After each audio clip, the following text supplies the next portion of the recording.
Kecelakaan yang melibatkan 2 minibus dan 2 pejalan kaki terjadi di Jalan Jenderal Sudirman, Palembang pada Senin 22 Desember 2025. Insiden tersebut bermula saat kedua minibus melaju beriringan dengan kecepatan tinggi menuju ke simpang Polda Sumsel. Kemudian saat berada di lokasi, salah satu minibus menabrak seorang pejalan kaki yang tengah menyeberang jalan dan membuat korban mengalami luka serius. Satu minibus lainnya diduga menghindari minibus di depannya, banting setir ke arah kanan dan menabrak satu pejalan kaki hingga tewas. Polisi menyatakan penyebab kecelakaan diduga kelalaian pengemudi yang hilang kendali akibat melaju dengan kecepatan tinggi.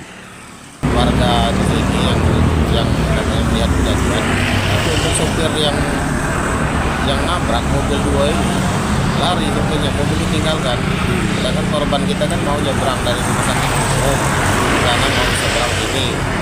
Nah, karena mobil iring-iringan, jalannya cepat, jadi nabrak yang korban kita lagi nyebrang ini. Kedua korban kecelakaan dibawa ke Rumah Sakit Muhammad Husin Palembang untuk mendapat perawatan, sedangkan korban yang tewas masih menunggu keluarga. Reski Oktora, Muklas Diferensial, Kompas TV, Palembang, Sumatera Selatan.